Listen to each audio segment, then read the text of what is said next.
Voilà, mesdames, messieurs, je crois que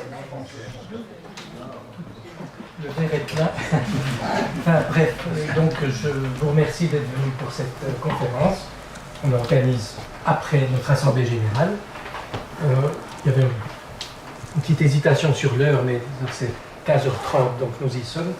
Et je remercie nos deux conférenciers, Dolores Gené-Liscardo et Gaël Hauser, qui sont des spécialistes, donc docteurs en biologie de l'Université de Neuchâtel, spécialistes du sujet évidemment, et qui vont nous emmener dans ce monde d'éthique, des parasites de nos sous-bois. Et je vous remercie infiniment d'avoir accepté de présenter ce thème. Eh bien, on va vous donner la parole. Très bien.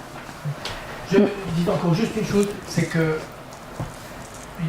il y aura donc après une verrée qui est offerte. Alors l'heure sera peut-être un petit peu décalée, mais on se réjouit d'autant plus. Merci. Merci. Très bien. Je vais juste me poster à gauche. Bonjour à toutes et à tous. Merci beaucoup de nous donner cette opportunité de partager avec vous nos connaissances concernant l'éthique. On va donc entamer cette petite présentation qui s'intitule « La tique, idées reçues et réalité sur ce parasite de nos sous-bois ». Du coup, la présentation, elle a été construite en deux parties. Je vais commencer par vous parler de la vie de la tique d'un point de vue écologique, puis Gaël prendra le relais et il introduira tout ce qui est en lien avec les piqûres des tiques et du coup les dangers liés à celles-ci.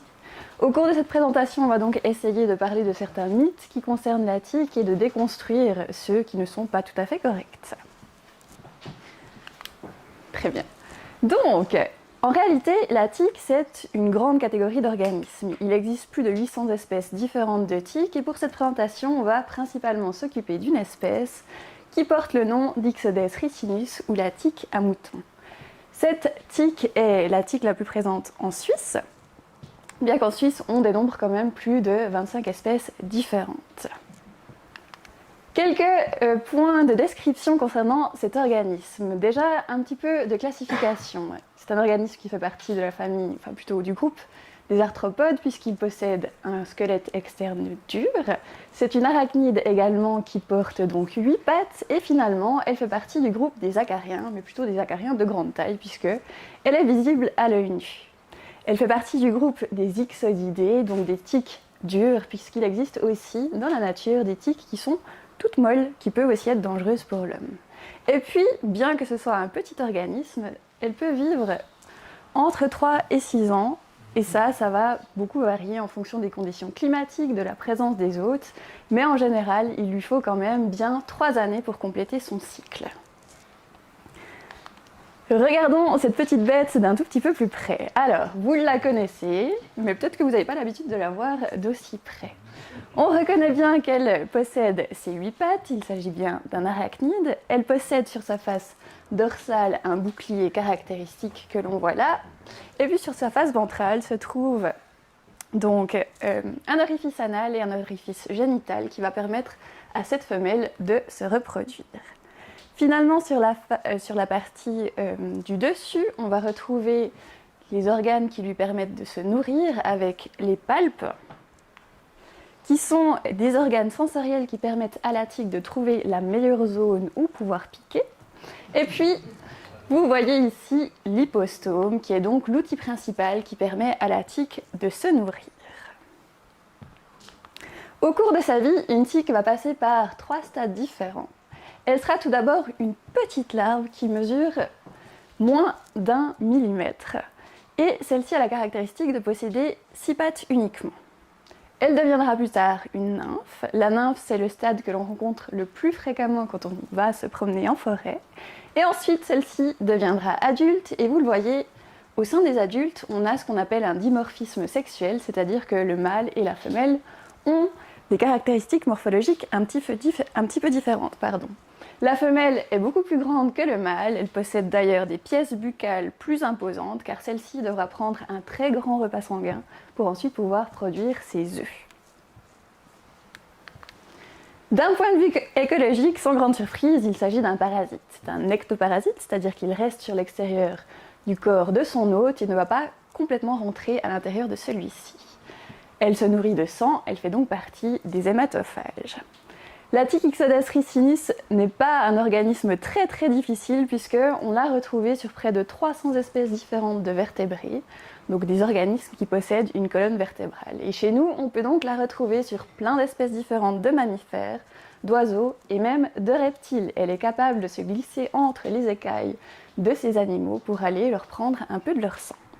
Mais dans la nature, les tiques, elles sont aussi des proies pour d'autres organismes. Elles se font régulièrement consommer par différentes espèces insectivores. Et puis, évidemment, la tique Ixodes ricinus est vectrice de différents pathogènes. Gaëlle vous en dira davantage dans la suite de la présentation. Pour compléter sa vie, la tique va donc commencer par être une petite larve et va partir à la recherche d'un hôte potentiel sur lequel se nourrir. Chez nous, elle va principalement se nourrir sur les petits rongeurs que l'on retrouve dans les sous-bois, mais également sur des oiseaux. Après s'être nourrie, après avoir consommé suffisamment de sang, elle va se détacher de son hôte et elle va se camoufler dans la litière de la forêt et entamer sa mue pour se transformer en nymphe. La nymphe, elle va se nourrir globalement sur la même catégorie d'hôtes potentiels, bien qu'elle soit capable de se nourrir sur des organismes un peu plus grands également. Une nouvelle fois, elle se nourrit, elle prend son repas, elle se détache, elle va entamer sa mue et elle deviendra donc adulte. Et là, le destin de ces deux organismes est un tout petit peu différent, puisque le mâle et la femelle vont avoir une vie un tout petit peu différente. Le mâle, son but principal, c'est de pouvoir trouver une femelle et de se reproduire. En fait, il est rare que les mâles se nourrissent réellement sur un hôte. Ils vont vraiment partir à la recherche d'une femelle et le moyen le plus sûr de trouver une femelle, c'est de la retrouver sur un hôte potentiel. C'est donc souvent sur un hôte que la reproduction a lieu entre le mâle et la femelle. La femelle, elle, par contre, elle doit se nourrir, elle doit prendre un grand repas sanguin pour donc produire ses œufs et elle va plutôt partir à la recherche de grands mammifères, chez nous, le cerf et l'âfre ou les chevreuils, bien qu'elle soit aussi capable de se nourrir sur des hérissons. Et c'est donc placé sur l'hôte que la reproduction va avoir lieu, et donc que le mâle va se placer en face de la femelle pour que leurs orifices génitaux soient l'un en face de l'autre et que la reproduction puisse avoir lieu. Souvent, cette reproduction a lieu alors que la femelle est attachée à son hôte et qu'elle est en train de se nourrir.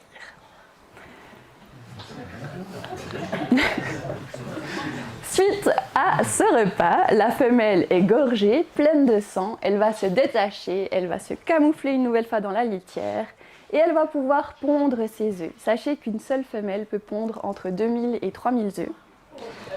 Oui, ça produit beaucoup de descendants. Et qu'à la fin de cette ponte, eh bien, la femelle tique va finir par mourir, puis les œufs se développeront en larves et le cycle peut reprendre. Eh bien, si on parle de ces tiques aujourd'hui, c'est bien qu'on est aussi directement concerné par la piqûre de ces organismes. Les trois stades sont capables de se nourrir sur l'homme, que ce soit la larve, la nymphe ou l'adulte, mais c'est quand même beaucoup plus régulièrement la nymphe qui vient s'attacher sur l'espèce humaine et qui essaye de se nourrir également. Concrètement, il faut donc un repas sanguin à la tique pour évoluer au stade suivant, et en principe, elle va se nourrir une fois par année. Parlons un tout petit peu de son habitat. Cette tique est très très présente en Europe, comme vous le voyez sur ma carte. Les parties rouges et violettes représentent les aires où on a retrouvé la tique Ixodes ricinus. Et vous le voyez bien, la Suisse se trouve au centre de cette zone, complètement rouge.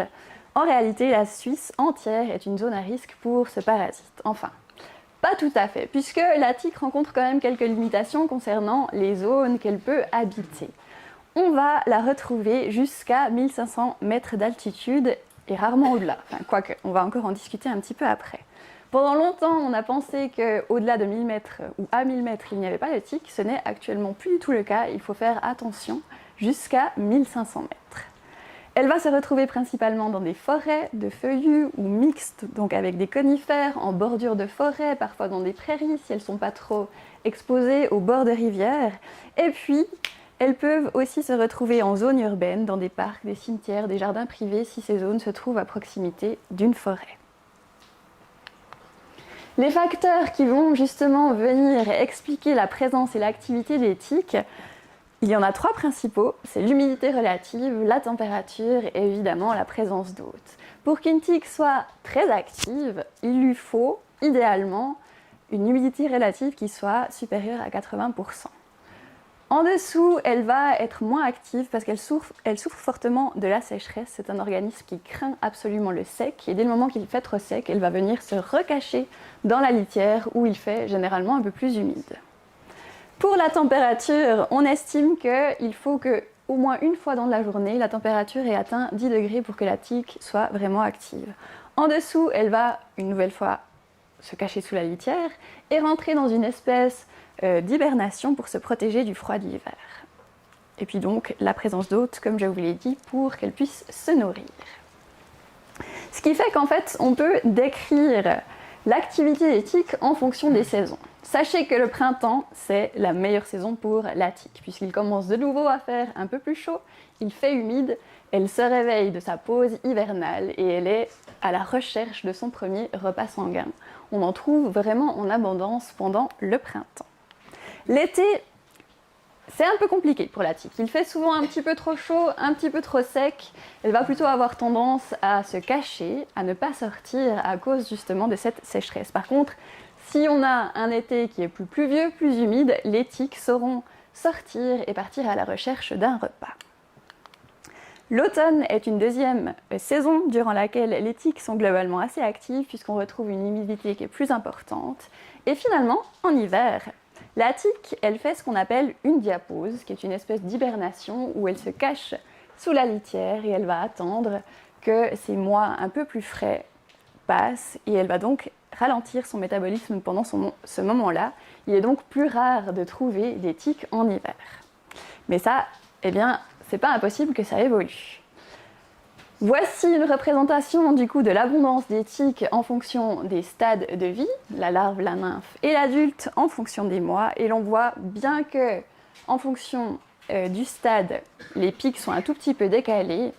La présence des tiques est très importante au printemps, un peu moins en été à cause de la sécheresse et elles sont à nouveau présentes pendant les mois automnaux avant l'arrivée de l'hiver.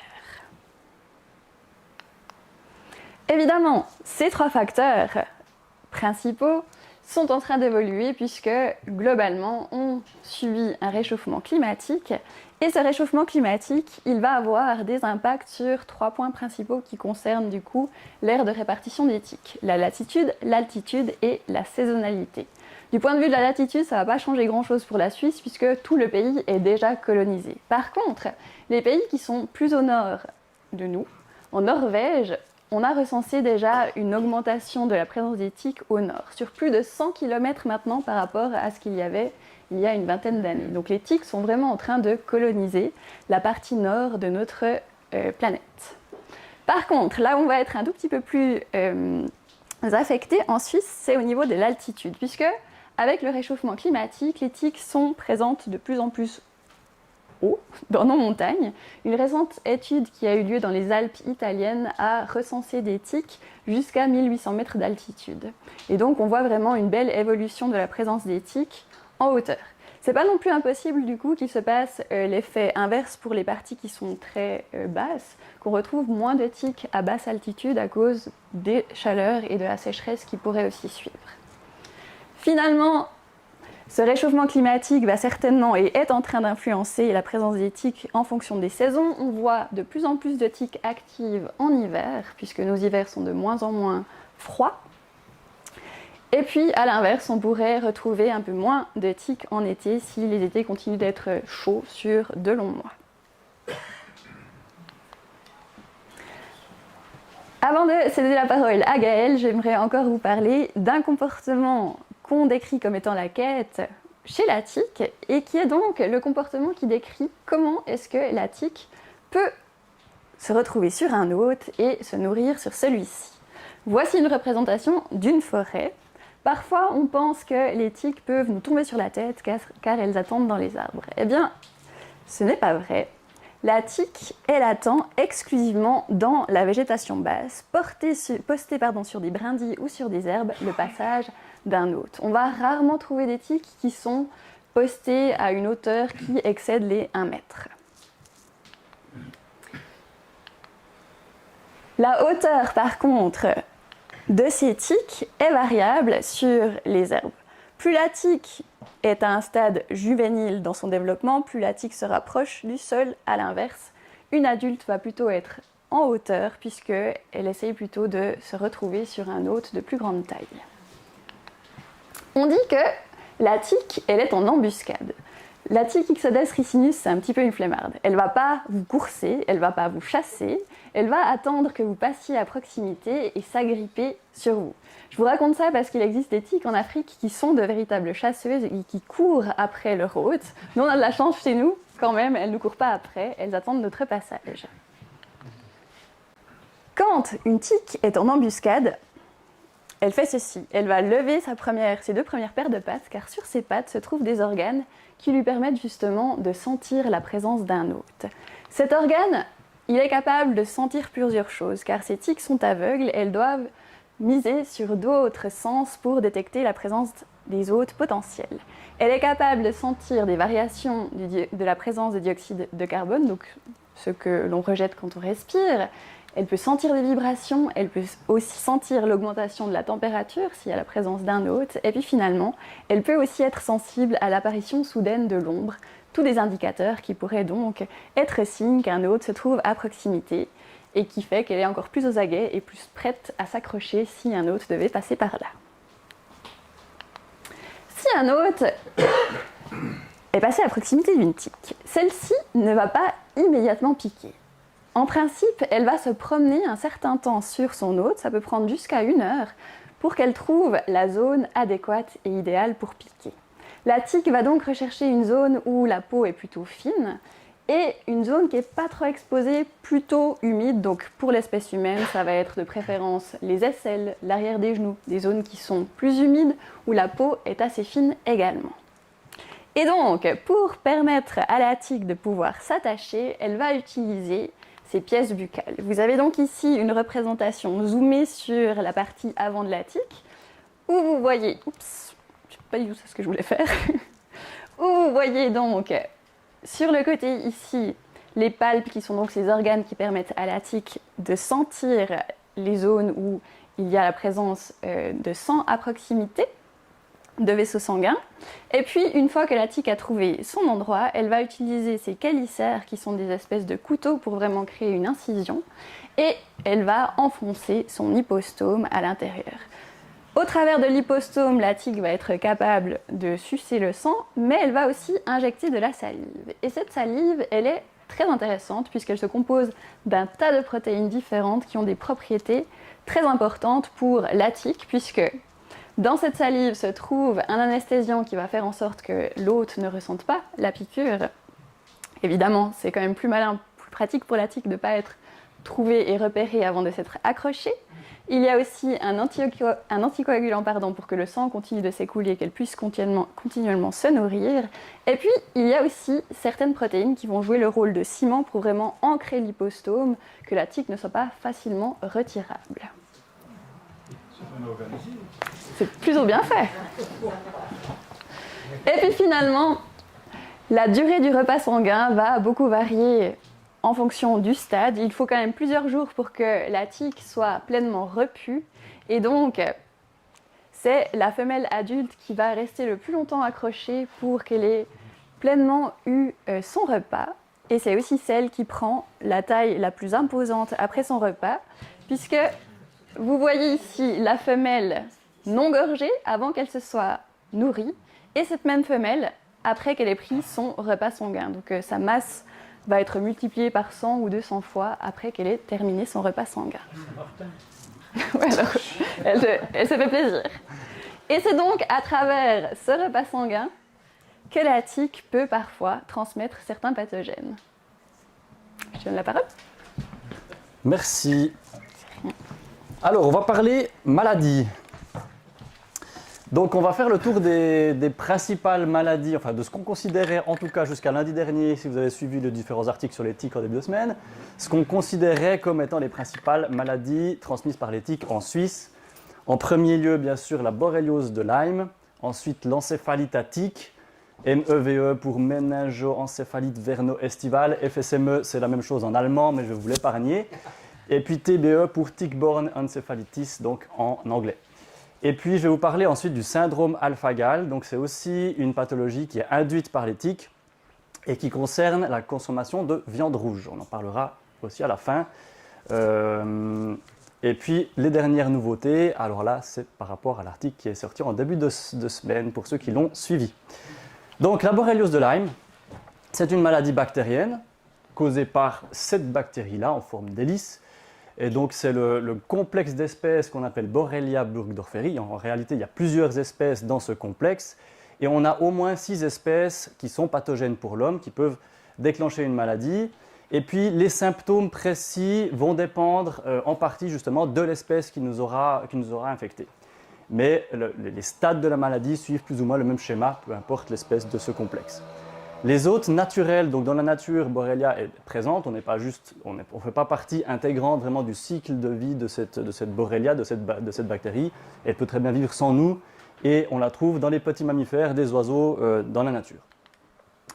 Ce n'est pas une maladie qui est strictement suisse ni même européenne, on la trouve partout en Eurasie, selon ce que vous voyez là. Les différentes couleurs représentent différentes espèces de tiques, mais toutes sont capables de transmettre les borrélies. Et puis on la trouve aussi en Amérique. En Suisse, on considère, ça dépend des endroits, mais on considère qu'à peu près une tique sur 5, une tique sur 4 est porteuse de la borrélie, ce qui est beaucoup. Ce qui ne veut pas dire forcément qu'une tique sur 4 va vous la transmettre, mais en tout cas une tique sur 4 ou une tique sur 5 possède la bactérie. Les zones à risque en Suisse, c'est partout. Partout où la tique est établie, on a un risque potentiel d'attraper cette maladie. Les zones en bleu, c'est les zones finalement de trop haute altitude où la tique n'a pas encore, je dis bien pas encore été trouvée, mais bien sûr, comme l'a dit Dolores, on s'attend à ce que la tique monte gentiment en altitude.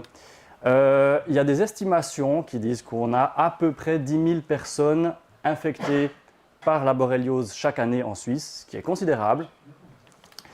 Et puis, vous avez sur ce graphe le nombre de cas estimés par année depuis 2000 jusqu'en 2022. On ne peut pas dire qu'il y a une tendance forcément à la hausse ni à la baisse. On a des années qui sont à très forte prévalence, des années un peu moins.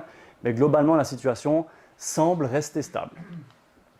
L'épidémiologie est saisonnière, simplement du fait de l'activité, d'une part de l'activité de la tique et bien sûr de l'activité humaine qui fait qu'on va être plus facilement en forêt et en contact avec des tiques l'été, le printemps et l'été qu'en hiver par exemple.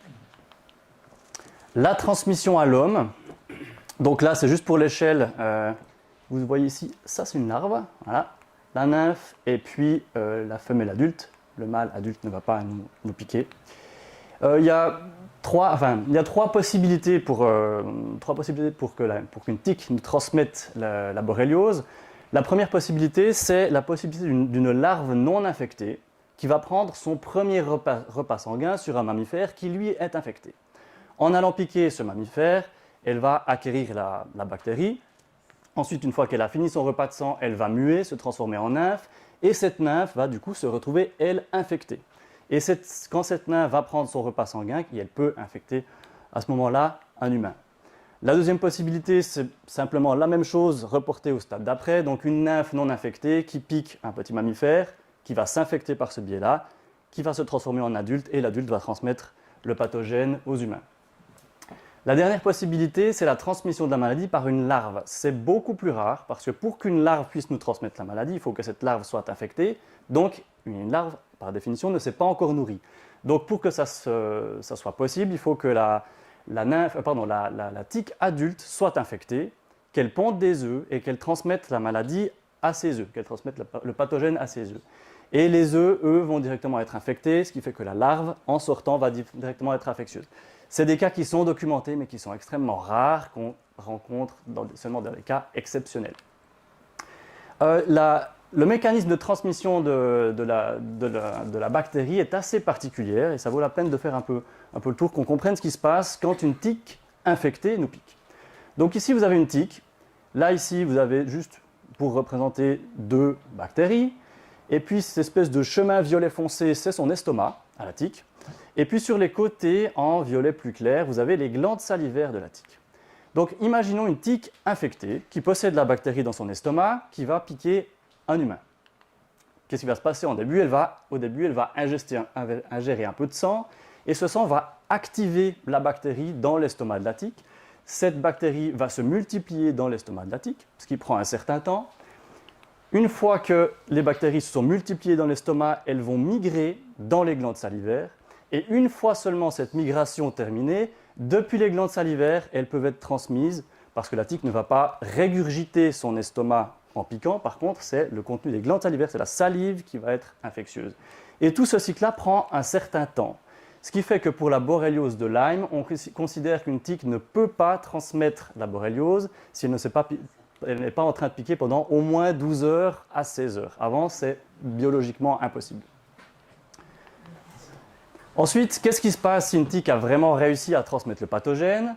Donc, les symptômes auxquels on peut s'attendre. Le symptôme le plus connu, c'est le stade qu'on appelle précoce localisé, car il arrive assez vite et puis c'est relativement local. C'est en fait cette tache rouge qui migre, qui s'agrandit de jour en jour et qui entoure le point d'inoculation de la bactérie au centre. Et puis on voit en fait c'est la bactérie qui migre par la peau, qui ne s'est pas encore disséminée à l'intérieur aux différents organes, mais qui va migrer gentiment sur la peau. Et puis c'est le seul symptôme qui est 100% spécifique de la borréliose de Lyme. Si quelques jours ou quelques semaines après une piqûre de tique, on a ce symptôme-là, on sait qu'on a atteint de borréliose et qu'un traitement antibiotique serait nécessaire. Par contre, ce n'est pas systématique. Toute infection à la borréliose ne va pas systématiquement créer un érythème migrant. Et puis on peut de temps en temps ne pas le voir, ne pas le remarquer et seulement remarquer l'infection dans des stades plus tardifs. Et le stade plus tardif, ça peut être ce stade-là, le stade précoce disséminé où la tique a fini de se propager par la peau et elle s'est propagée à différents organes. Un des cas les plus connus, c'est l'arthrite de Lyme. J'aurais bien voulu vous dire exactement dans quelle proportion ça arrive, mais en fonction des articles qu'on peut lire, qu'on trouve dans la littérature, et en fonction des espèces de borrélie, la prévalence de cette arthrite de Lyme est très très différente. Elle arrive d'ailleurs beaucoup plus fréquemment aux États-Unis qu'en Suisse. Ici, ça a l'air relativement rare, donc on serait plus proche des 5% que des 60%. Et puis cette arthrite de Lyme se manifeste par souvent les genoux, une grande articulation, et on a une des articulations qui gonfle énormément, beaucoup de liquide qui s'accumule dans l'articulation et qui peut provoquer une douleur. La deuxième situation, c'est cette fameuse neuroborréliose. Donc c'est la bactérie qui va envahir le système nerveux central. Et dans certains cas, la bactérie de la borréliose peut créer une méningite. Et là, il va falloir ne pas la confondre avec le virus de la méningoencéphalite. Les deux sont capables de créer des méningites. Et en fonction de la clinique, en fonction d'autres symptômes, on va pouvoir cibler si on est plus à même d'être infecté par la borrélie ou par le virus. Et puis les tests de laboratoire, bien sûr, peuvent aider dans ces cas-là. On peut avoir une atteinte des nerfs périphériques avec des douleurs tout le long des nerfs jusqu'aux membres, et puis des paralysies partielles, notamment la paralysie faciale, où on a la moitié du visage qui est paralysée et l'autre moitié qui n'est pas paralysée. C'est aussi relativement typique des cas de neuroborréliose. On estime, je vous disais qu'il y avait à peu près 10 000 cas par an estimés, qu'on atteint le stade de neuroborréliose dans à peu près 250 cas par an. Donc c'est bien sûr, par rapport à toute la masse des infections, relativement rare, mais ça arrive et c'est bien d'être conscient des symptômes potentiels. Une autre atteinte des différents organes, c'est l'atteinte du cœur, qui peut créer une cardite. En Suisse, particulièrement, c'est rare. On la trouve de nouveau plus fréquemment aux États-Unis, mais c'est une atteinte qui reste possible. Et puis, on peut avoir des cas de palpitations, vertiges, des syncopes liées à cette atteinte du cœur. Si on n'est pas atteint au cœur, on n'aura pas ces symptômes-là. Ce stade 2, tout autant que le stade 1 avec l'érythème migrant, il se traite très bien aujourd'hui avec des antibiotiques. Donc, c'est vraiment les stades précoces. On va dire dans les quelques premiers mois après la piqûre, si on arrive à détecter à ce moment-là une maladie de Lyme, les antibiotiques font très bien leurs effets. On peut mettre quelques semaines, quelques mois à récupérer totalement, mais c'est encore des stades qui se traitent globalement bien. Si ces stades 1 et 2 ne sont pas traités, ou alors ces stades ne se sont pas manifestés, ils sont passés inaperçus, il y a un risque chez certaines personnes qu'on atteigne le dernier stade qui s'appelle le stade disséminé tardif, qui arrive entre plus de 6 mois après la piqûre jusqu'à 10, 20, 30, 40 ans après la piqûre. Et on peut avoir l'arthrite de Lyme qui peut revenir de manière chronique. Et puis quelque chose d'un peu plus typique, c'est cette acrodermatite chronique atrophiante. C'est la peau qui devient très fine, comme on dit, comme du papier à cigarette, et qui devient rouge comme cela. Et puis dans ces cas-là, on sait que la bactérie est encore vivante, parce que même après 10, 20, 30 ou 40 ans, parce que si on fait une biopsie des tissus de peau à ces endroits-là, assez régulièrement on va retrouver la bactérie même après tout ce temps. Mais j'insiste, c'est seulement des cas qui n'ont pas été traités au début ou qui sont passés inaperçus. Donc la personne n'a jamais reçu d'antibiotiques contre son infection. Et du coup, la bactérie a pu rester dans le corps.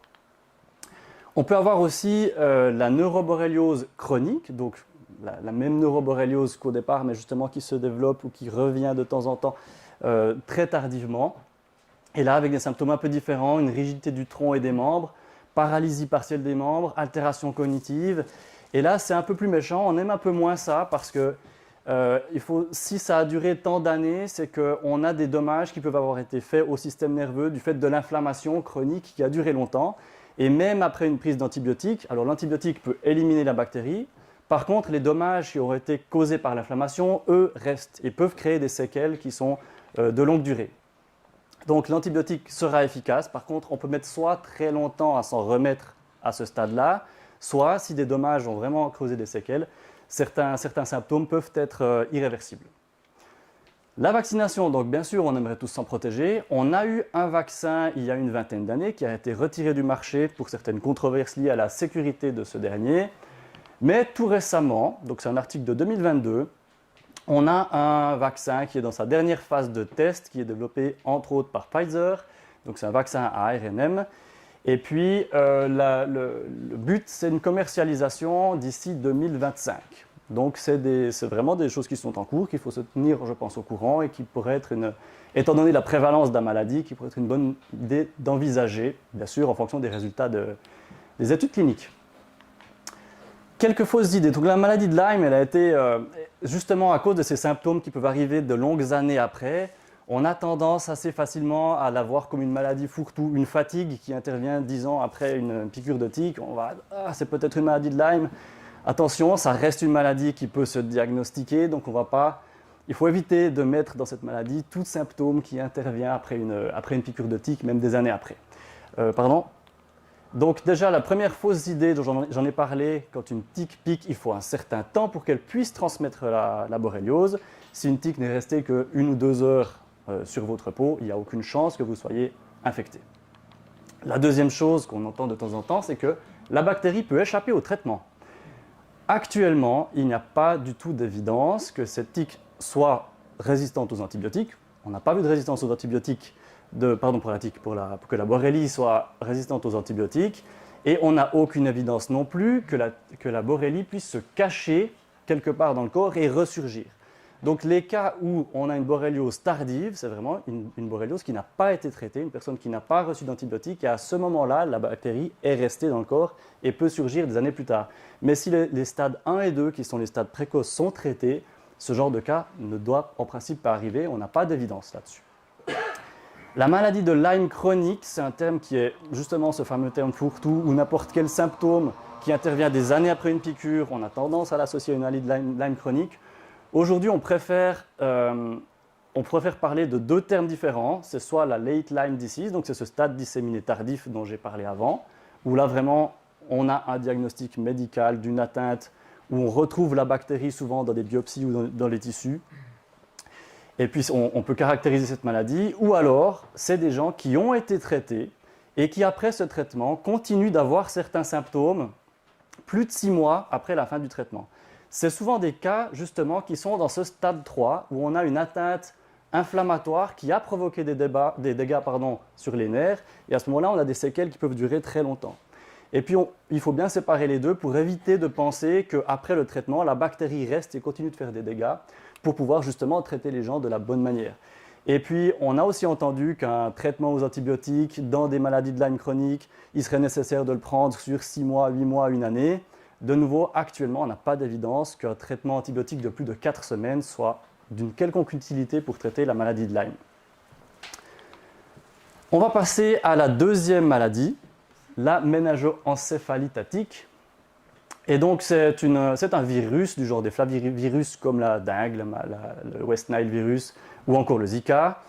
Les hôtes naturels, c'est à peu près comme la borréliose, les mammifères. On a aussi dans ce cas-là des assez grands mammifères comme des chèvres et des moutons.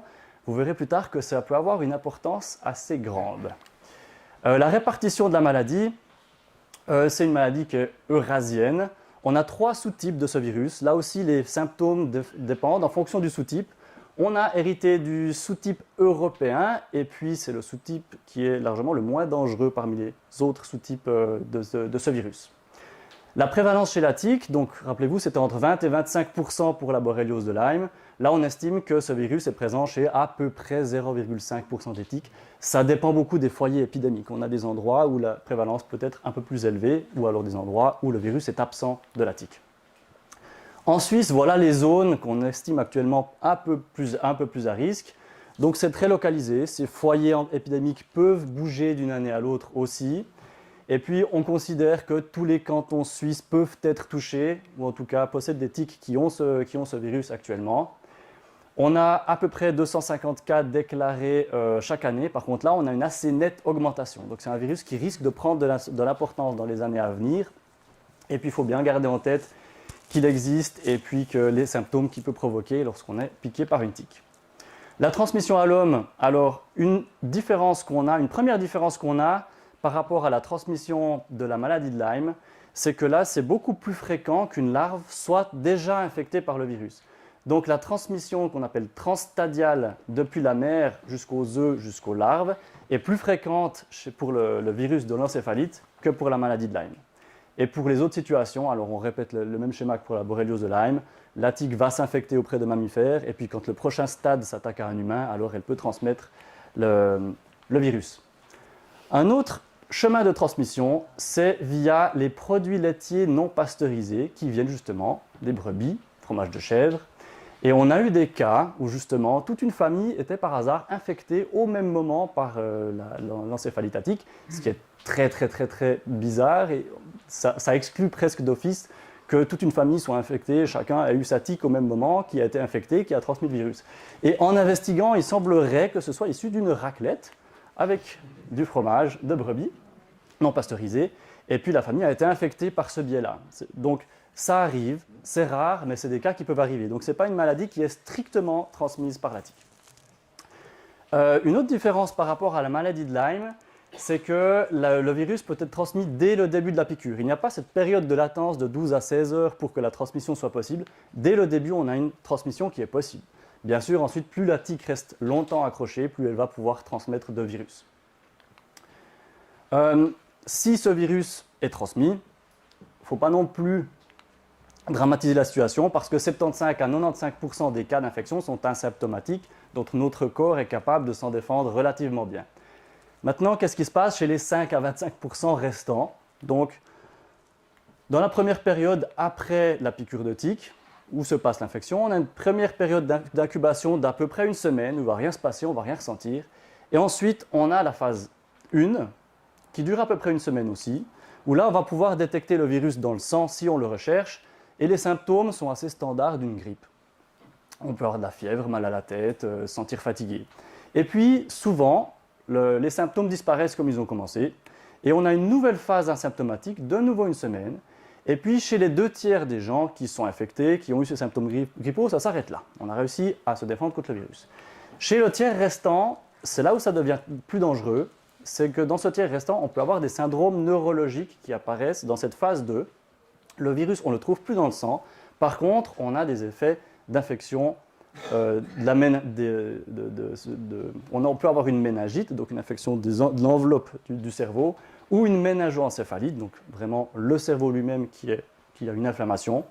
Et puis dans les deux cas, méningite, symptôme typique avec des céphalées, nausées, une raideur au niveau de la nuque. Et si on a une méningoencéphalite, là on va avoir des troubles de la coordination, troubles de la conscience, on peut avoir des paralysies et différents symptômes qui sont beaucoup plus dangereux. Le gros problème avec la méningo-encéphalite, c'est qu'on n'a pas de traitement spécifique contre ce virus. On peut traiter les symptômes, mais on n'a pas de traitement spécifique, d'antiviral spécifique contre lui. Et puis quand on atteint ce stade-là, on a régulièrement des séquelles qui durent très longtemps, voire toute la vie. Donc 10% des personnes qui atteignent ce stade auront des séquelles ensuite neurologiques. Et puis, avec un risque de mortalité qui n'est pas négligeable, de 0,5 à 2% des cas pour les personnes qui ont ces symptômes neurologiques. Et là, par contre, un avantage par rapport à la borréliose de Lyme, c'est qu'un vaccin existe. C'est un vaccin sur 3 doses qui est très efficace, à plus de 95%. Et puis une fois qu'on a passé ces 3 doses, il y a un rappel qui est conseillé tous les 10 ans. Ça, c'est la carte de l'OFSP qui recommande le vaccin partout, sauf à Genève et au Tessin. Je ne sais pas pourquoi. Parce que le virus est aussi présent au Tessin, il est aussi présent à Genève. Et d'ailleurs, l'article qui est sorti au début de semaine en a parlé, ils l'ont retrouvé dans ces cantons-là.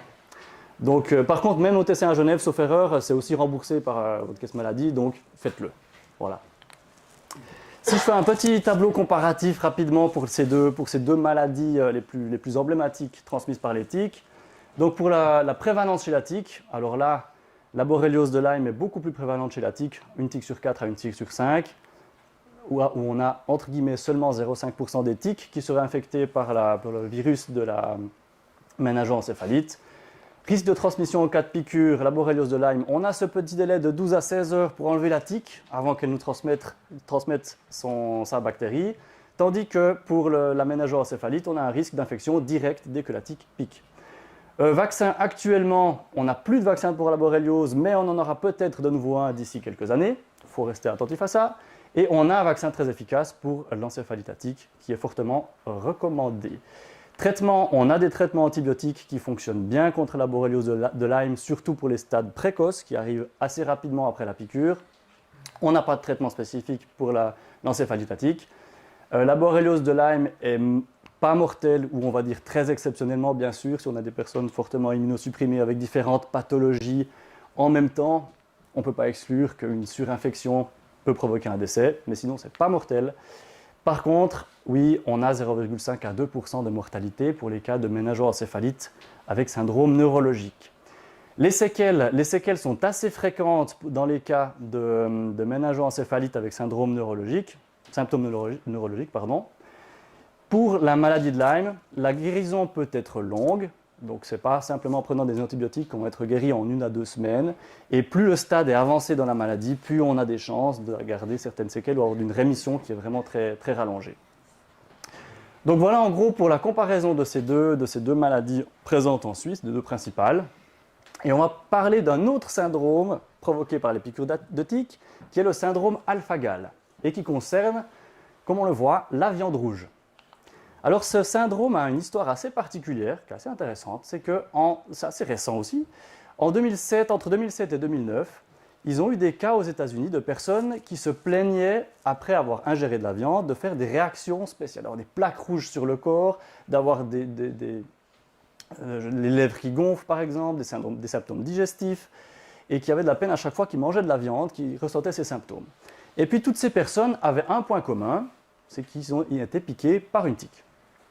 En parallèle, dans les mêmes années, quelque chose qui ne paraît pas du tout lié, mais qui le sera, c'est qu'ils ont détecté des réactions anaphylactiques, donc c'est des réactions de choc allergique qui sont inhabituelles, donc dans un nouveau médicament qui s'appelle cetuximab, qui est un anticancéreux. Et puis, ils ont remarqué que certaines personnes faisaient une réaction allergique à ce cetuximab. Et puis, une autre étude a montré que chez les personnes qui faisaient une réaction à ce médicament, ils avaient des anticorps particuliers dans leur corps, des anticorps de type IgE, qui sont justement des anticorps liés aux allergies, contre ce qu'on appelle l'alpha-gal, qui est un sucre, galactose alpha-1,3 galactose, qu'on va simplement appeler alpha-gal, et c'est ces anticorps qui étaient probablement impliqués dans la réaction allergique. Et une troisième étude a montré qu'en fait, il s'agissait des mêmes patients. Donc ceux qui avaient la réaction allergique contre le médicament étaient aussi ceux qui avaient la réaction allergique après avoir mangé de la viande. Donc ils ont fait le lien entre cette réaction au médicament et la réaction à la viande rouge, et qui était probablement médiée par ces anticorps anti-alpha-gal. Alors pourquoi ces anti-alpha-gal sont impliqués dans l'allergie à la viande. Donc l'alpha-gal, c'est ce que vous voyez à gauche. On ne va pas rentrer dans les détails, mais c'est un sucre avec 2 molécules de galactose et une molécule de N-acétylglucosamine.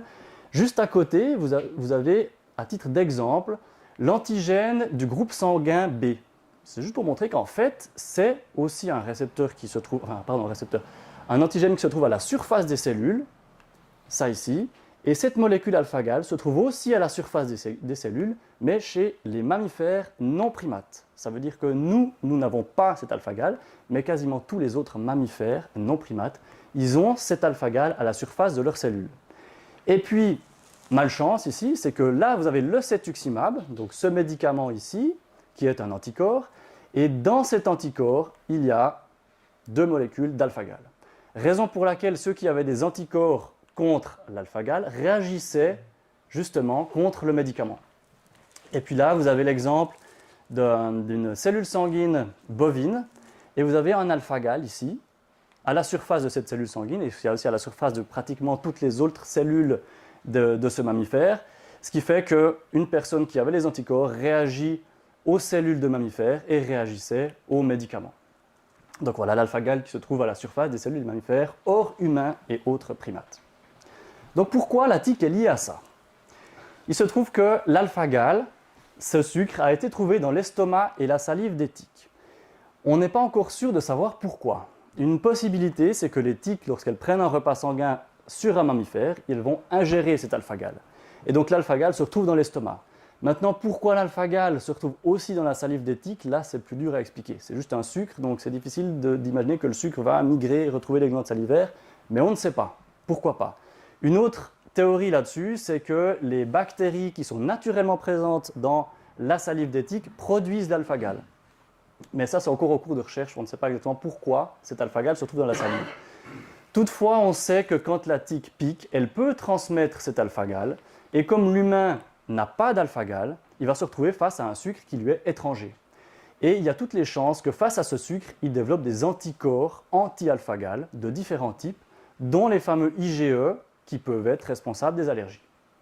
Et donc il y a cette première phase de sensibilisation après une piqûre de tique, où on est en contact avec ce sucre, on développe des anticorps qui prend plusieurs mois, et la prochaine fois qu'on est en contact avec cette molécule alpha-gal, typiquement en mangeant de la viande rouge, pour certaines personnes aussi en mangeant des produits laitiers, on va pouvoir faire une réaction allergique, et justement qui est causée par la présence de ces anticorps.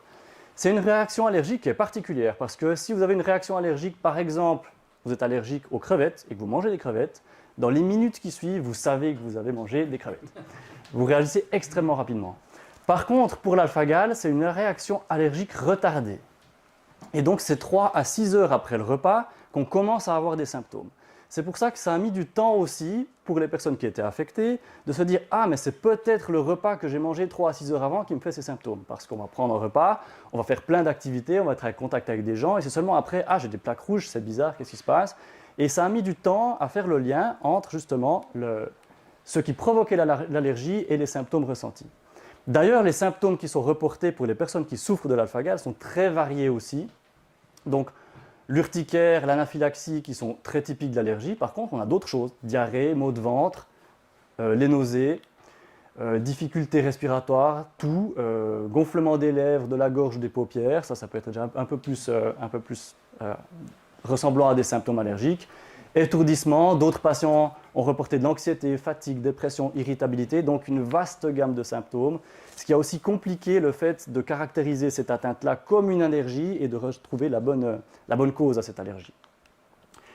La situation épidémiologique, alors avant de parler de la Suisse, je vous montre juste ça, ce qui montre, ici sur cette carte, vous avez la prévalence des syndromes alpha-gal, donc plus c'est bleu foncé, plus ce syndrome est présent dans les territoires concernés. Et à droite, vous avez la distribution de la tique Amblyomma americanum. Et c'est en regardant ce genre de distribution qu'ils ont rapidement compris qu'il y avait sûrement un lien assez fort entre la tique et le développement de ce syndrome-là. Donc, quelle est la prévalence aux États-Unis? La prévalence générale de la population de ce syndrome alpha-gal, c'est 6%. C'est quand même assez significatif. Et dans les régions les plus touchées, on atteint 35 à 40% de personnes qui ont des anticorps IgE anti-alpha-gal. Toutes les personnes qui ont des anticorps n'ont pas forcément l'allergie, par contre, sont plus susceptibles, bien sûr, de développer des symptômes. En Allemagne, ils ont fait un même type d'étude, donc ils ont pris des personnes qui travaillent dans des services forestiers, des chasseurs aussi, et puis des personnes, des bûcherons, et eux ont remarqué que 35% de cette population-là avaient des anticorps anti-alpha-gal, donc qui étaient potentiellement allergiques. Par contre, comme je vous le disais, 35% ont des anticorps, mais seulement 9% sont symptomatiques. Enfin, seulement. De nouveau, ça reste relativement élevé. En Suisse, malheureusement, on ne sait pas. Ce n'est pas une maladie à... C'est relativement récent qu'on sait qu'elle est en Suisse et qu'on commence à la diagnostiquer. Ce n'est pas une maladie qui doit être forcément annoncée, donc on n'a pas de chiffre exact. Mais on peut s'attendre raisonnablement, vu qu'en tout cas pour l'Allemagne, c'est le même vecteur, donc c'est la même tique, que pour les personnes qui sont très en contact avec la forêt, qui sont en contact avec des tiques, on risque d'avoir des prévalences qui sont à peu près similaires. C'est un diagnostic difficile parce que, comme je le disais, les symptômes sont assez variés. Et puis les symptômes arrivent après quelques heures après le repas. Donc c'est difficile de faire le lien entre le repas et puis les symptômes qu'on a après coup. Et ensuite, il y a aussi une gravité qui est très très variable entre les différentes personnes. Certaines personnes doivent vraiment manger de la viande, de mammifères directement pour ressentir les symptômes. Et d'autres, les plus allergiques, vont aussi avoir des symptômes en mangeant des produits laitiers et notamment aussi des aliments qui contiennent de la gélatine. Et pour ceux qui essayent de l'éviter, vous savez de quoi je parle, la gélatine, elle est partout, y compris dans les desserts, les crèmes glacées, les yogourts, énormément de choses. Et aussi dans beaucoup de médicaments. On a la gélatine de certains vaccins. Autour des comprimés médicaux, c'est entouré d'un espèce de petits films comme ça, et ces comprimés médicaux ont régulièrement de la gélatine. Donc les personnes qui sont allergiques vont devoir aussi faire attention à éviter certains comprimés, certains médicaments. On en trouve dans certains dentifrices, dans des antivenins, dans les médicaments qui sont de l'héparine. Donc en fait, c'est une maladie qui, si on est gravement atteint et gravement allergique, on va devoir sélectionner très attentivement ce qu'on ingère et ce à quoi on est en contact. Une autre chose qui rend le diagnostic difficile, c'est que l'effort physique, l'alcool et la prise d'anti-inflammatoires augmentent les symptômes. Donc imaginons quelqu'un qui n'est pas très allergique, qui a mangé des produits laitiers, qui se sent bien et qui va faire une course, il va déclencher son allergie avec l'effort physique. Et évidemment, il va dire « Ah, mais c'est le fait de faire cet effort-là » ou alors peut-être j'étais en forêt, il y avait du pollen. Là, ça devient très difficile de faire le lien entre le fait qu'il ait ingéré un produit laitier et pas faire le lien plutôt avec l'effort physique, vu que c'est l'effort physique qui a déclenché les symptômes. Donc tout cet ensemble de choses fait que c'est assez difficile à diagnostiquer. Et puis une étude a été faite aux États-Unis, je crois qu'il disait qu'en moyenne, c'était 7 ans de temps pour juste qu'on arrive au bon diagnostic pour ces personnes-là. Et c'est surtout justement lié à toutes ces choses-là. Et plus finalement on partage l'information que ce syndrome existe, qui peut être transmis par les tiques, et pensez-y, parlez-en autour de vous, si vous connaissez des gens qui sont peut-être sujets à certains symptômes après avoir mangé de la viande. Pensez que ça existe et les tests de laboratoire existent. On peut très facilement savoir si une personne possède des anticorps contre l'alpha-gal et donc si l'allergie est présente ou non. Est-ce qu'il y a quand même des bonnes nouvelles là-dedans? Alors oui, la première bonne nouvelle, c'est qu'on peut en guérir, pas forcément facilement, mais si on exclut toute consommation de viande ou de produits laitiers ou de produits contenant bêtement de l'alpha-gal, le taux d'anticorps va diminuer, ce qui fait que progressivement, on va pouvoir reprendre la consommation de ces produits-là. On a des méthodes de désensibilisation qui sont en évaluation.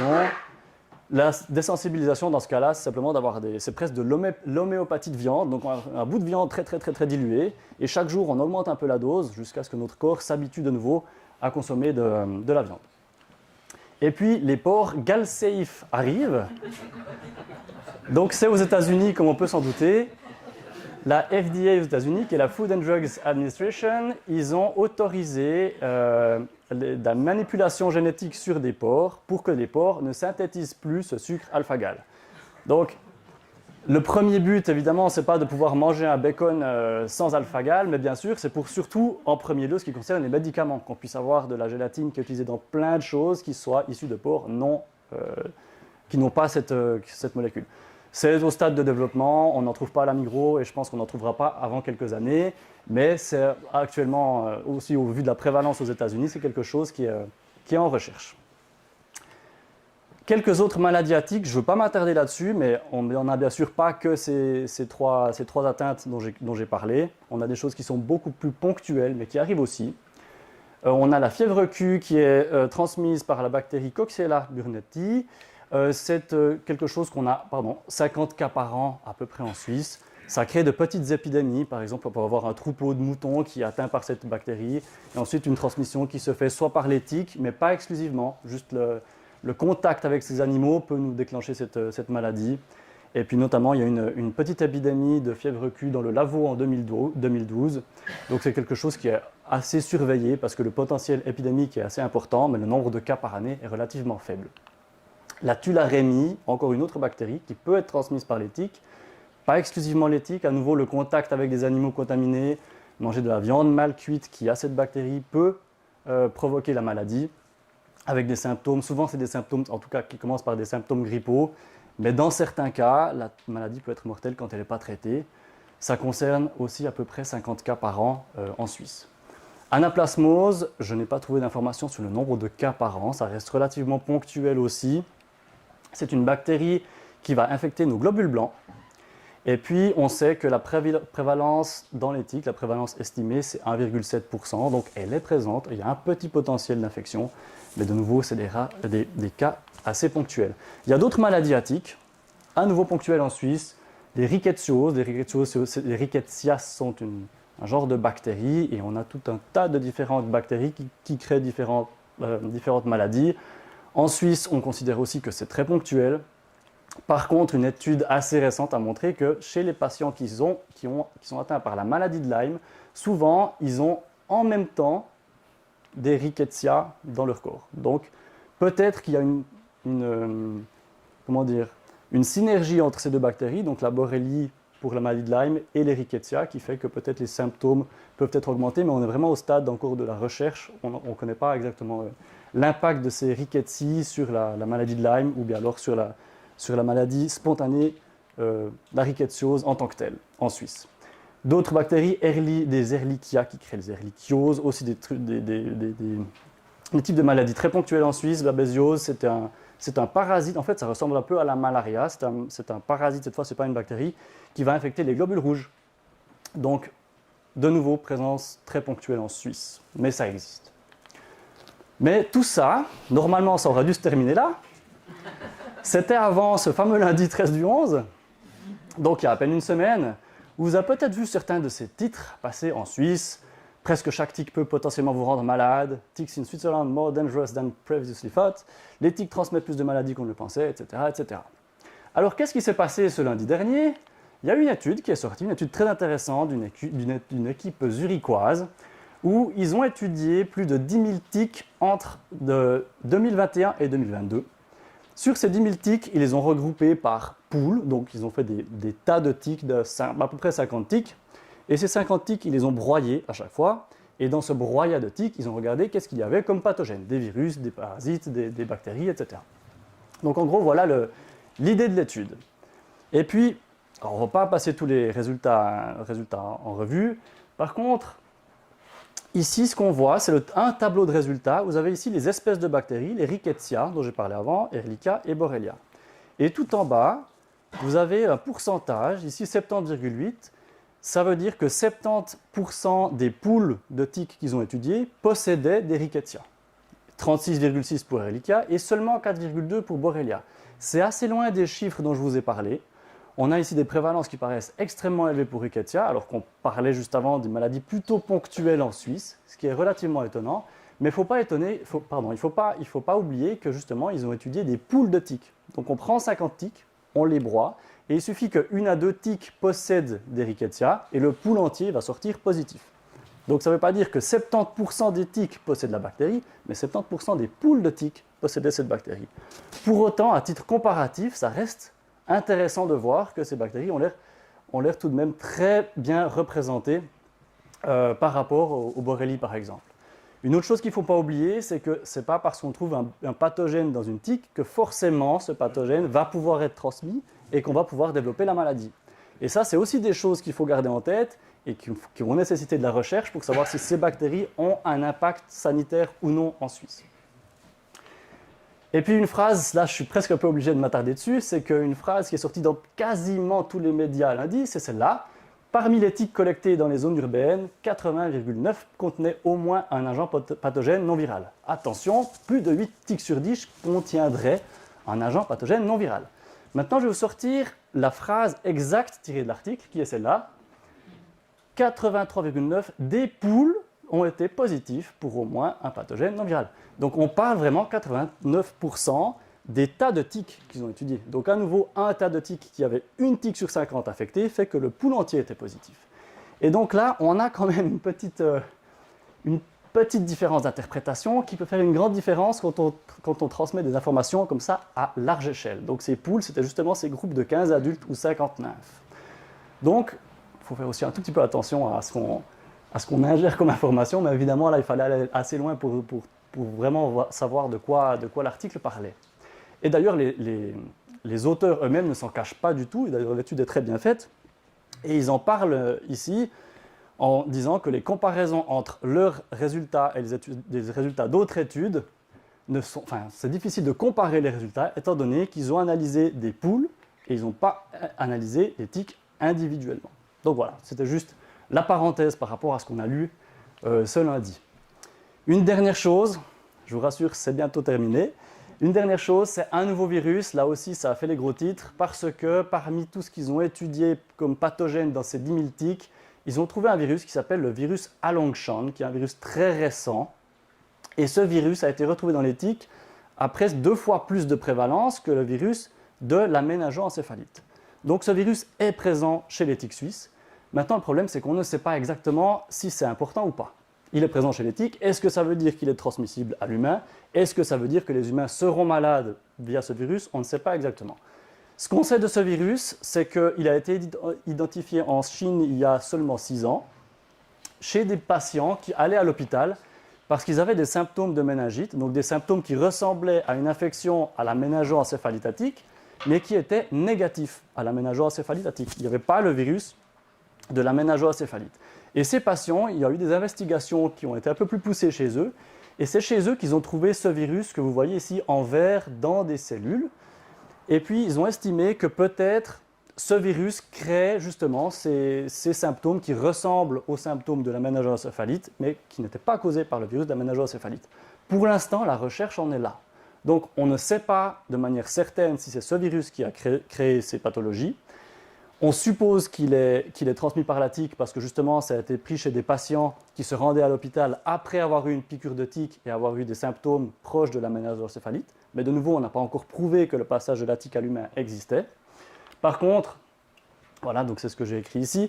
Par contre, bien sûr, on risque d'en entendre parler encore ces prochaines années.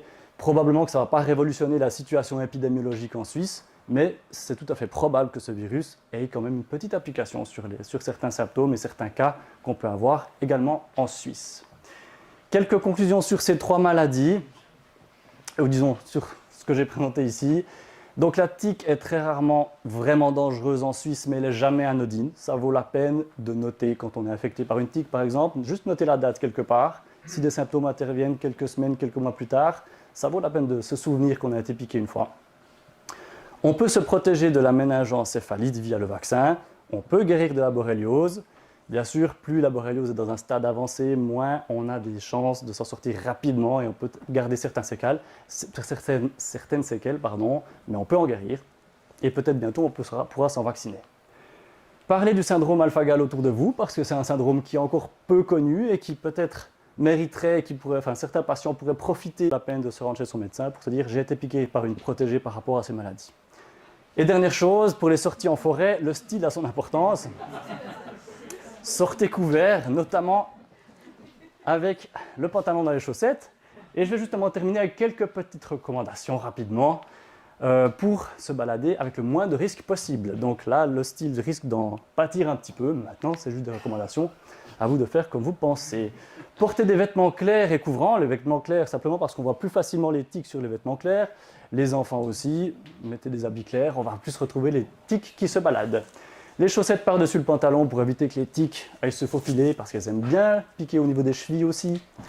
Utilisez des répulsifs. On a des répulsifs qui fonctionnent très bien. Évitez les herbes et les broussailles. Bon, si on peut, c'est bien. Mais évidemment, c'est difficile.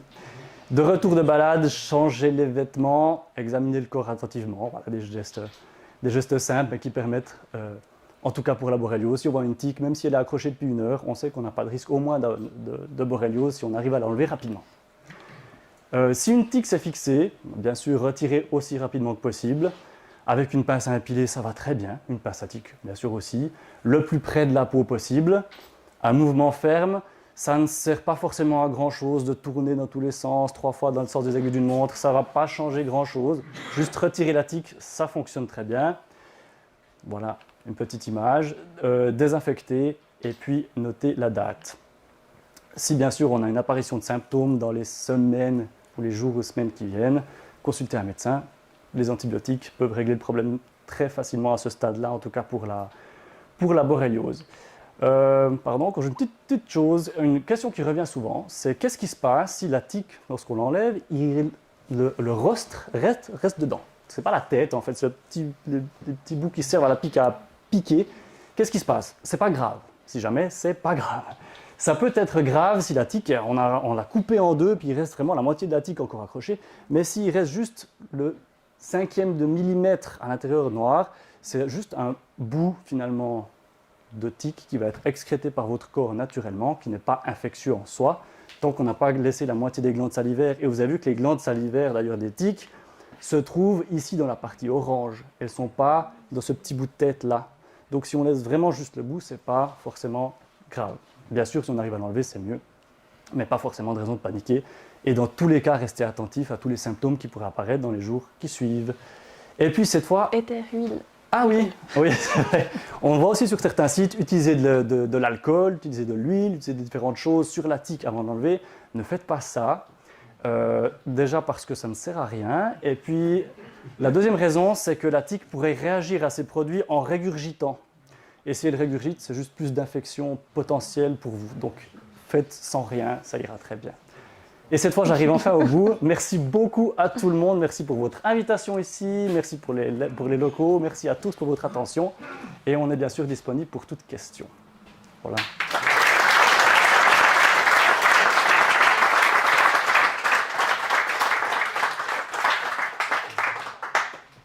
Une excellente conférence, je peux vous dire que moi j'en vois, je suis neurologue, on nous bascule des conférences bien moins précises et utiles que celle-ci. Alors bravo. Il y a comme une chose, comme neurologue hospitalier au CHUV il y a longtemps, on ne savait pas ce que c'était que la borréliose et j'aimerais vous rendre attentif à ce que c'est que les progrès de la médecine et de l'épidémiologie. On avait des paralysies faciales, des méningites, des érythèmes. En pédiatrie, ils avaient des épidémies d'arthrite, on ne savait pas ce que c'était. Et tout à coup, les choses apparaissent entre 76 et 82. Et on a quand même vécu des choses qu'on va vivre encore pour des nouvelles maladies dont vous avez parlé. Et je pense qu'il y aura des questions de l'Assemblée, peut-être sur ce sujet un peu fréquent. Je me demandais juste, pour faire un raccourci, si on peut tirer un lien entre la taille de la tique et la probabilité d'infection. C'est-à-dire que plus elle est proche de l'état du stade adulte, plus qu'elle aurait de chances à transmettre les maladies. Je ne sais pas. Non. De manière logique, la tique s'est nourrie au moins 2 fois avant, si elle est au stade adulte, donc elle a eu 2 fois plus de chances de tomber sur un hôte qui est porteur d'une maladie et ensuite de la transmettre. Mais au fond, c'est des probabilités. Oui, c'est instinctivement, je dirais oui, mais je n'ai pas la réponse formelle, dans le sens que je n'ai pas lu quelque chose qui l'a étudié. Mais instinctivement, oui, les glandes salivaires sont aussi plus grandes, la quantité de salive va être aussi plus grande, mais voilà, ça reste une hypothèse. La question m'est venue en suivant. Ah ouais. Pitou dit oui. C'est vrai? Oui. T'es d'accord? Ça change de s'infecter, effectivement. D'accord, alors... faut écouter Pitou. Oui. J'ai une autre question. On a parlé de la température minimale à laquelle elle devenait inactive. Est-ce qu'il y a une température maximale à laquelle elle devient totalement apathique et ensuite elle meurt? Alors en fait, elle est beaucoup plus sensible à l'humidité relative qu'à la température directement. Si finalement en fait il fait chaud mais humide, elle va quand même rester active. Par contre, s'il fait chaud et sec, c'est là qu'elle va vraiment se camoufler pour éviter de se dessécher complètement. Et puis c'est vrai que c'est difficile cette question parce que typiquement l'étude qu'on a faite aussi avec Pitou il y a quelques années, on avait des mesures de température et on avait quelques mesures de température sur le terrain et on avait des mesures de température qui étaient à la station de mesure météo suisse de Neuchâtel. Sauf que la température qui est standardisée à 1,50 m du sol de la station météorologique et la température ressentie par la tique sur son herbe, qui peut être à l'ombre, c'est très compliqué de savoir exactement quelle température est limitante. On peut faire des tests de laboratoire, bien sûr, mais nous, par exemple, en se basant sur ces températures mesurées à la station de Neuchâtel, on a vu que, par exemple, 27 degrés de température maximale sur 5 jours, 27 degrés en moyenne, de température maximale sur 5 jours, ça devenait limitant pour les tiques. Mais qu'est-ce que ça veut dire, cette température mesurée à cet endroit-là, concrètement pour la tique qui vit dans son bois? Donc la question est assez difficile en fait, mais on sait que oui, il y a vraiment une température qui devient limite, mais de donner un chiffre, c'est assez abstrait en fait. Oui, La durée de vie d'une tique, et puis est-ce qu'elle aura Pardon. plus ou est-ce qu'il y aura une fois quelqu'un qui va trouver quelque chose pour les Alors, la durée de vie, elle est assez longue. Il lui faut entre 3 et 6 ans pour compléter son cycle. Et puis du coup, son cycle peut être plus ou moins long en fonction des conditions climatiques et si elle arrive à se nourrir 2 fois par année ou qu'une seule fois. Concrètement, il n'y a pas de campagne d'éradication pour les tiques. On n'est pas en train de chercher à l'éliminer, on plutôt à vivre avec. Et puis finalement, oui, c'est embêtant parce qu'elle pique l'homme et puis qu'elle peut transmettre plein de pathogènes, mais elle fait partie vraiment du régime alimentaire de plein d'autres organismes qui s'en nourrissent. Et puis concernant l'évolution des populations, on va surtout voir en fait, je pense, enfin on le voit déjà sur le terrain, une évolution des populations en hauteur, donc plus en altitude, et on verra certainement une diminution dans certaines zones en basse altitude où il le fera peut-être un peu plus chaud et sec. Mais je ne suis pas sûre qu'on verra vraiment une grande différence en termes de nombre, c'est plutôt les zones qui seront très peuplées, qui vont un petit peu bouger. Oui. Par rapport aux milliers d'œufs qui sont pondus par une femelle, Oui. combien risquent de devenir adultes? Eh bien, Ça, c'est important. Évidemment, c'est une très bonne question d'ailleurs. Vous avez peut-être été surpris d'apprendre qu'une seule tique adulte va pondre entre 2000 et 3000 œufs. Eh bien, c'est pas pour rien qu'elle doit en pondre autant. C'est bien qu'il y a la grande majorité de ces organismes qui vont pas réussir à compléter leur cycle, à devenir adultes et se reproduire. On peut estimer que sur les milliers d'œufs qui sont pondus, il y en aura quelques dizaines qui vont atteindre le stade adulte et se reproduire. C'est pas plus mal. Vous avez une question avant, oui? On a beaucoup parlé des tests concernant la borréliose. En France, on disait qu'il vaut mieux aller faire les tests en Allemagne ou à Paris ou plutôt qu'à Besançon.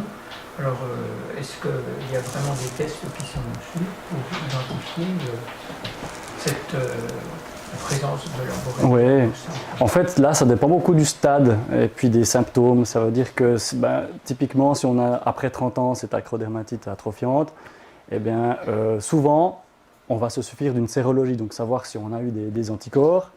Et puis ce symptôme-là est assez spécifique, assez particulier, donc on va faire le lien. Mais par contre, si on veut être sûr, on peut encore faire des PCR sur une biopsie de peau. Et on sait que dans la moitié des cas, on va retrouver la bactérie. La moitié des cas, ce n'est pas forcément beaucoup, mais souvent c'est la sérologie qui va nous aider à ce stade-là. Donc, la sérologie joue un grand rôle aussi pour les neuroborrélioses, et notamment neuroborréliose, donc si on a l'affection du système nerveux, on a souvent une synthèse des anticorps intratécales, donc dans le système nerveux. Et donc on va aussi rechercher cette synthèse intratécale des anticorps au laboratoire. Et souvent, ça, c'est quand même une des plus grandes indications diagnostiques pour poser la neuroborréliose. Maintenant, le stade vraiment très précoce avec l'érythème, on ne fait pas de test diagnostique parce que finalement, c'est trop spécifique. Mais voilà, les stades tardifs, c'est un peu plus délicat, avec des symptômes moins spécifiques, par exemple, voilà, arthrite chronique. C'est compliqué parce que si on a des anticorps, alors très bien, on a été en contact avec la borréliose, mais est-ce que c'est cette maladie-là qui fait que maintenant on est atteint? C'est compliqué.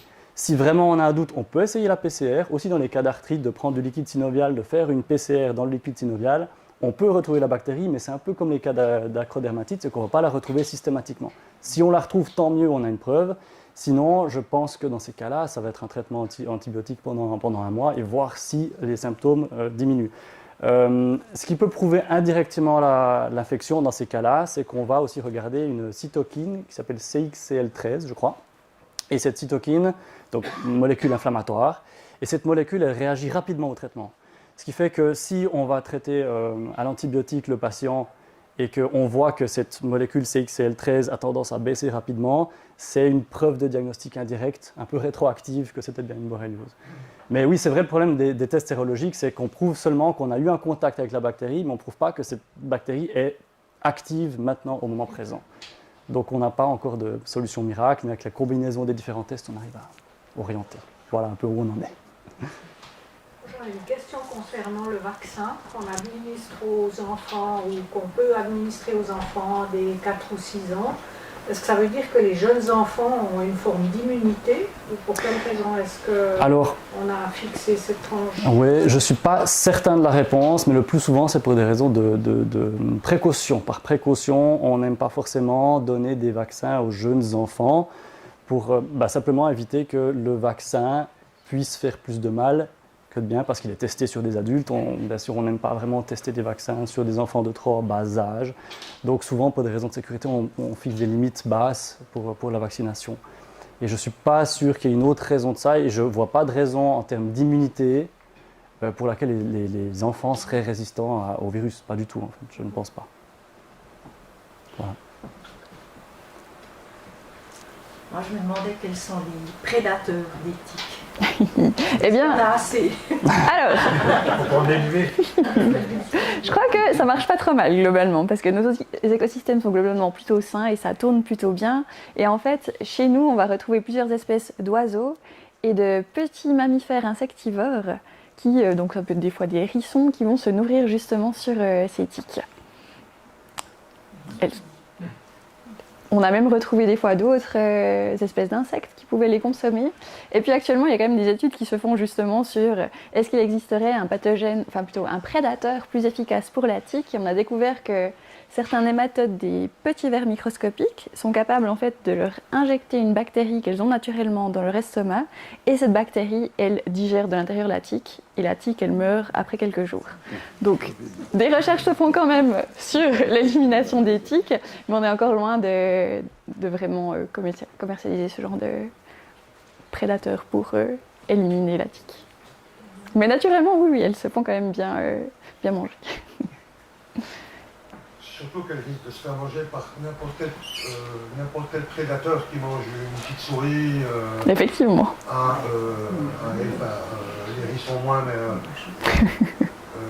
l'écureuil, si se fait manger par un renard, il risque 300 tiques qui vont se faire manger par un renard. Et l'influence des piqûres de tiques sur le hérisson, sur les animaux autres que l'homme? Alors, c'est très très variable en fait. Globalement, la piqûre en soi, elle n'est pas dangereuse pour l'animal, à moins que vraiment celui-ci soit très infecté et puis qu'il porte plus d'une centaine de tiques sur lui, où là, il peut souffrir de la perte de sang liée à toutes ces tiques qui lui sont attachées. Mais globalement, les animaux sauvages se portent plutôt bien. Par contre, ce qu'on a découvert de manière un tout petit peu inattendue, c'est que les hôtes non naturels de la tique, par exemple certains moutons ou certaines chèvres qui ont été importées du Moyen-Orient, qui n'étaient pas naturellement présentes dans notre environnement, elles sont capables de produire une immunité contre la tique. Elles sont capables de créer de vrais anticorps qui, une fois que la tique s'attache, rentrent dans le corps de la tique et empêchent celle-ci en fait, de se nourrir. Et donc la tique finit par se détacher. Ce qui est assez intéressant. Malheureusement, nous, on n'a pas ça. Je suis posé la question parce que lorsqu'on voit des hérissons, il y a beaucoup plus de tiques que de piquants souvent. Oui, les pauvres, ils sont souvent très habités. Oui. J'ai une question concernant les répulsifs. Si je vous ai bien compris, vous ne pouvez pas utiliser le répulsif une fois que la tique est bien crochue. Mais par contre, est-ce que, du point de vue prévention, c'est efficace? C'est efficace, oui, ça marche bien. Ouais. Ça, c'est aussi des choses qu'on a testées à l'université. c'est le petit job d'été d'étudiant, on allait tester des répulsifs, mais c'est vrai, oui, ça marche assez bien. Ouais. J'ai oublié la marque, Anti-brume. L'anti-brume jaune fonctionne bien. Si jamais... on n'est pas sponsorisé, mais si jamais ça fonctionne bien. On a testé en laboratoire. Oui. Est-ce qu'il y a un ou des répulsifs naturels qui soient efficaces? Alors, autant que l'anti-brume jaune, je ne sais pas.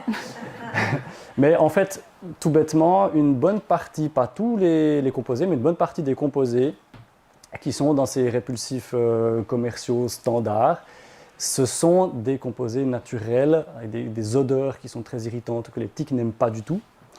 Et puis, alors, il y a d'autres composés qui sont peut-être moins, disons, moins extraits naturels, mais une bonne partie des principes actifs sont naturels dans certains de ces répulsifs en tout cas. Mais je ne connais pas, moi, de remède miracle naturel et facile contre la tique, en tout cas pas qui soit autant efficace que ces produits, malheureusement. Y a-t-il d'autres mammifères qui peuvent avoir la maladie de Lyme? Alors, en fait, la plupart des petits rongeurs qui portent naturellement cette bactérie en souffrent très peu. Ce sont des porteurs de la bactérie, mais elles ne présentent pas forcément de symptômes. On est finalement en fait un hôte accidentel pour cette bactérie. On ne fait pas partie de son cycle naturel. D'ailleurs, on n'est pas du tout efficace pour sa transmission. Si je venais attraper la bactérie et qu'une nouvelle tique venait à me piquer, c'est très rare, voire même impossible que la bactérie sorte de mon corps pour se retrouver dans la nouvelle tique. Donc en fait, on est des hôtes accidentels pour cette bactérie. Et c'est pour ça aussi qu'on a une réponse immunitaire qui est malheureusement pas tellement adaptée. Alors que la plupart des mammifères, mais les oiseaux aussi je crois, ne souffrent pas tellement de cette bactérie. En fait, ils ont beaucoup coévolué avec le nombre de tiques qui s'attachent à ces mammifères. S'ils en souffraient, il n'y aurait plus de hérissons, ils n'auraient plus d'écureuils. Donc en fait, avec la coévolution, ils auraient réussi à gérer cette bactérie beaucoup mieux qu'on ne le fait nous. Et parce que par exemple, les chiroptères prennent des virus qui nous atteignent nous, mais pas eux, ils ont les moyens de s'en défendre. Donc c'est pour ça que je pensais qu'il est possible que les animaux aient le même système pour éliminer ce qui nous affecte nous. Oui, oui, puis en fait les cervidés chez nous, ils sont capables de combattre efficacement la bactérie responsable de la maladie de Lyme, mais ils ont un système immunitaire un petit peu différent du nôtre. Je ne sais pas exactement quel... pour quelle raison, je ne sais pas, mais après, évolutivement, oui, ça fait du sens que plus le contact est rapproché avec la bactérie, plus les animaux arrivent à trouver des manières de ne pas être affectés par cette bactérie, juste. En tout cas, moins. En tout cas, moins infectés que nous, quoi. On m'avait noté à un moment donné qu'il y avait beaucoup plus de tiques dans les forêts où il y avait beaucoup de cervidés. Est-ce que c'est une relation effective? Je ne sais pas. Alors, elle fait sens en tout cas, puisque les adultes femelles, elles cherchent à se nourrir sur ces grands mammifères, et puis que c'est à partir de ce repas qu'elles vont produire beaucoup de descendants. Donc effectivement, pour qu'on ait une population assez importante de tiques, il faut cette présence de grands mammifères sur lesquels les adultes se nourrissent. Donc c'est un lien qui est régulièrement trouvé, effectivement. Et la Borrelia, elle est là depuis toujours, ou bien est-ce qu'on a une petite idée parce que... Très bonne question. Très bonne question. Non, aucune idée. Vraiment, je ne sais pas. Non, parce que finalement, en fait, on l'a découverte, comme vous l'avez dit, il n'y a pas très longtemps, en 1982 par là autour. Avant ça, je ne sais pas depuis quand, en fait, est-ce qu'on a recensé des personnes qui étaient atteintes par ces troubles. Vraiment. Après, le fait qu'il y ait déjà plusieurs espèces différentes de bactéries qui la transmettent est une preuve indirecte que ça fait déjà quelques décennies que cette maladie existe. Mais donner une date ou une période, je ne pourrais pas vous dire. Et quelqu'un qui est allergique à la pénicilline, peut-il être soigné de la borréliose? Alors là aussi, je ne suis pas assez spécialiste pour vous répondre. Je ne sais pas quel antibiotique peut être donné à la place. Ouais, je ne sais pas. Je suis aussi embêtée. J'ai encore juste une remarque. Des débuts, quand on ne savait pas de quoi il s'agissait, on avait aussi le problème de la syphilis qui nous posait beaucoup de problèmes. Parce que c'est aussi un spirochète qui... Et donc, dans le doute, quand on ne savait pas, il y avait bien souvent un traitement antibiotique de genre pénicilline ou doxycycline qui a pu sauver quelques malades. Et puis une autre chose qui est aussi valable pour la syphilis à l'époque, c'est qu'on est envahi, enfin on est plongé dans les antibiotiques, qu'on aille chez le dentiste ou qu'on aille chez le pédicure, on nous donne tout, beaucoup de pédiatres ou de médecins nous donnent tout de suite un antibiotique, ce qui fait que la population était plus ou moins immunisée, enfin pré-traitée. Ce qui était bien pour la syphilis et ce qui a peut-être été utile aussi pour la borréliose, peut-être. Ça peut être aussi l'inverse, parce que plus on a d'antibiotiques, moins les antibiotiques réagissent. Oui, ça, c'est vrai. C'est vrai, c'est vrai. Tout à fait.